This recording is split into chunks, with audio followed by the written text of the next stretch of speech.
Well, we're here at Amargosa Opera House, and I checked in, and we only have a 30-minute wait to go on the tour of the famous opera house here at Death Valley Junction in Amargosa.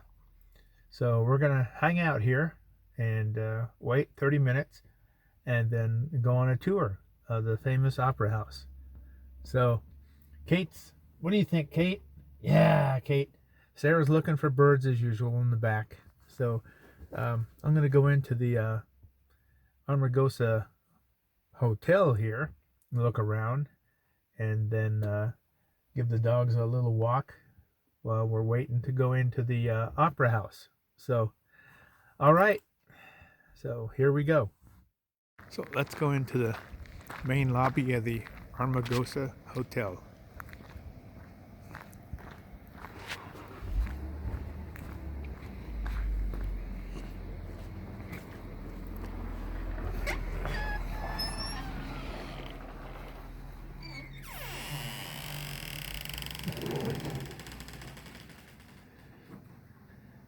Nice lobby, an old fireplace, fire burning.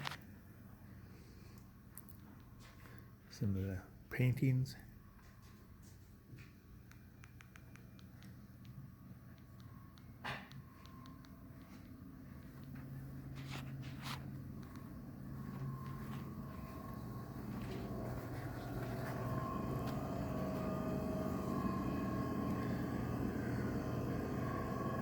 Odds and ends and things all about the opera house here.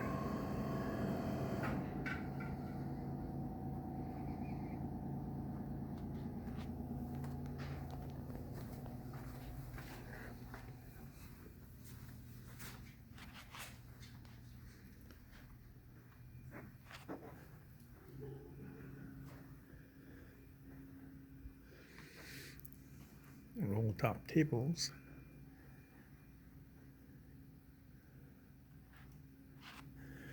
Very nice things. And a little dining area.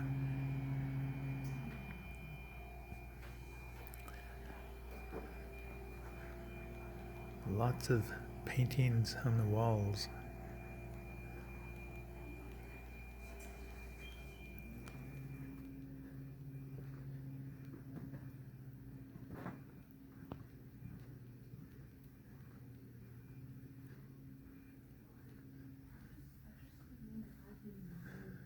Books and magazines here. A little place to relax. A skylight.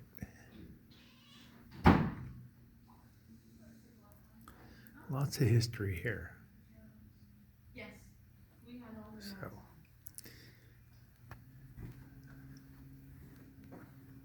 let's go back outside.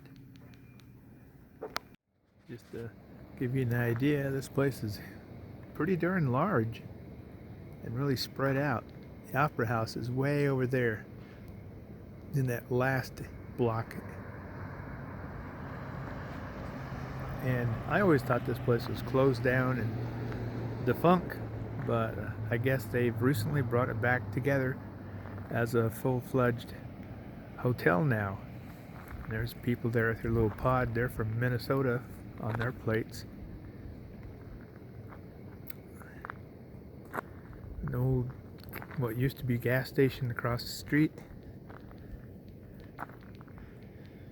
And that little building over there is dedicated to the lady who created all of this, the opera house, the paintings and stuff, all for the dance.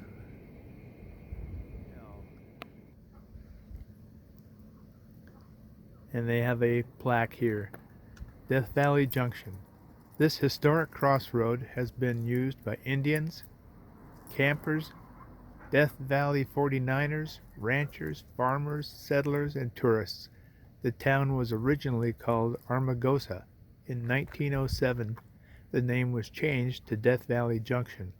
At this junction, the Tonopah and Tidewater Railroad connected with the Las Vegas Tonocopo Railway to service the Ryan and Lilia see borax mines near RV'N during the years of 1914 and 1928. Death Valley Junction had rail service until 1940. At its peak, the town had a population of 300. Today, the town is on the National Register of Historic Places. So that is something. I might not be able to say the darn names right, but it's fascinating. We continue around here, and there's the Opera House we're gonna go in and take a tour of and see the insides. I've only seen it on TV specials, so it'll be exciting to actually see it in person. The woman responsible for this incredible desert oasis and her creativity.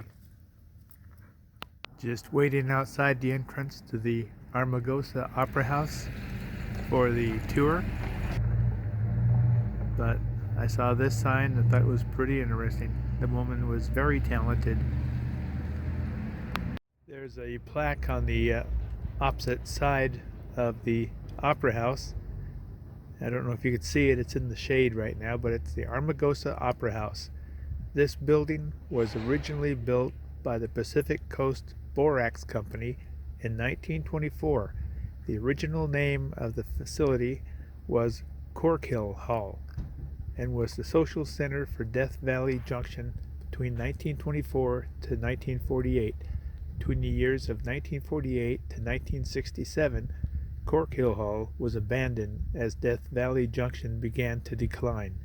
In 1967, Marta Beckett discovered the abandoned building and transformed it into the Amargosa Opera House, which officially opened February 10, 1968.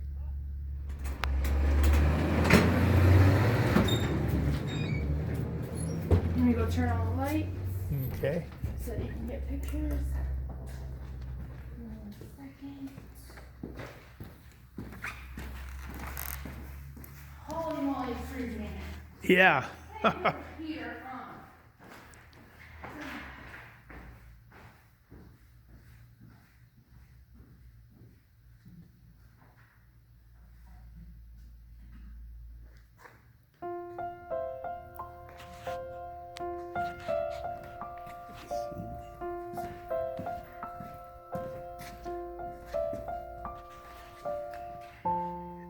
Here we are inside the Amargosa Opera House. Everything was hand painted by Marta Beckett. Even the ceiling.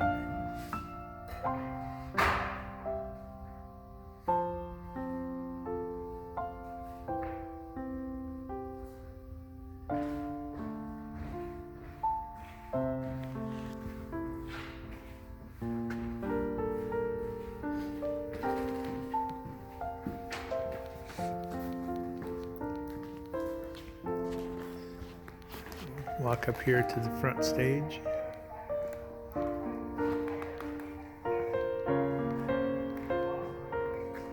Where plays were presented and she danced. Over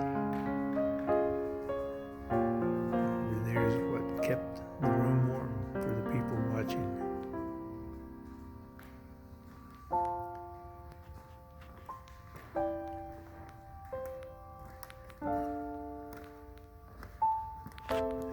Piano over there.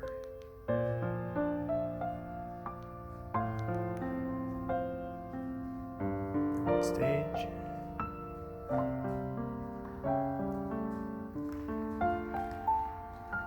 And the ladder up to the stage.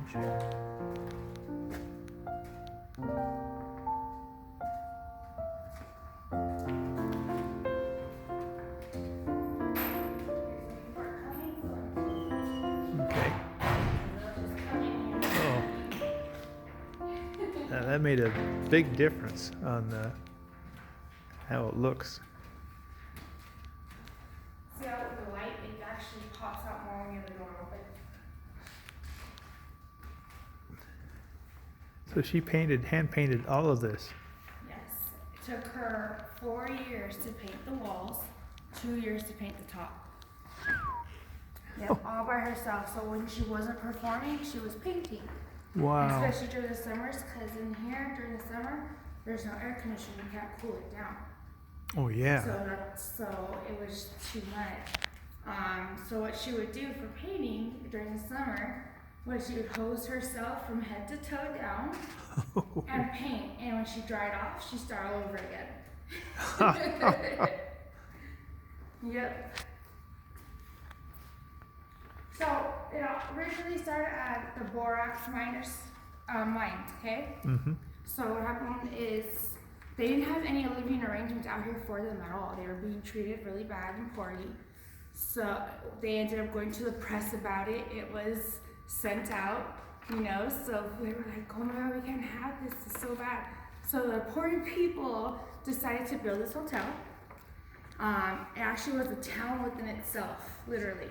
It had a restaurant, a school, garage, gas station, bank, post office, the hospital, doctor's offices, anything you can really think of for a little town that it had it. Pool, you name it. Nice. So, and after all that, as you can see when you're walking this way, the rooms that had the doors were for the important people. They were able to communicate with the world out here. The miners were in the other housing part. 511, go ahead.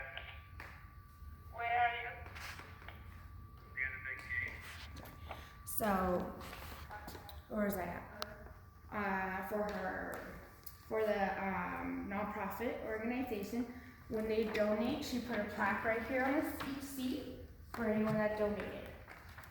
And now on every one of them. What is this? This is her seat. That was her seat. That was her seat when she no longer could perform, or she watched performers up here.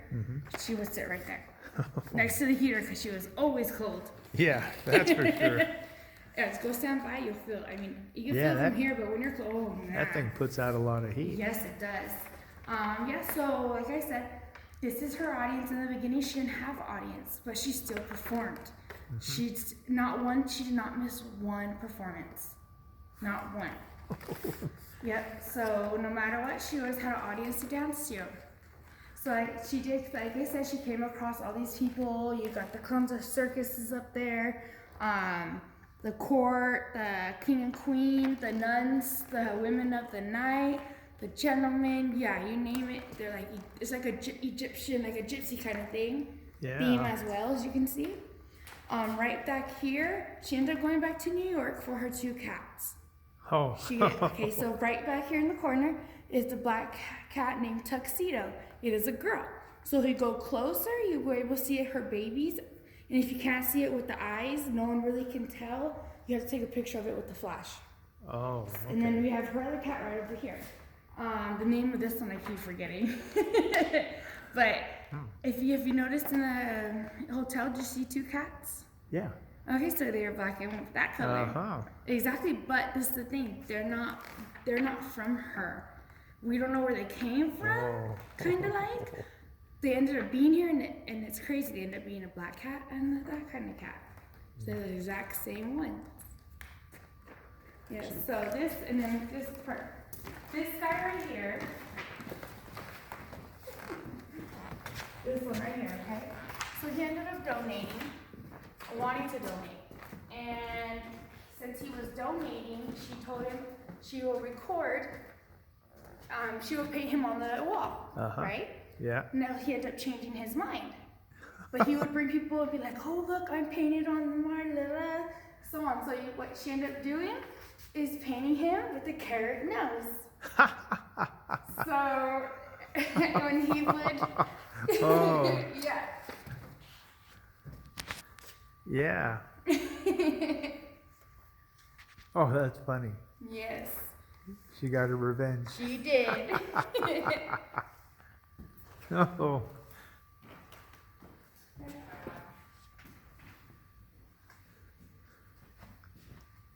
So this is certainly quite the place. people everywhere. Yeah, so each curtain that's up here too, she did hand paint herself.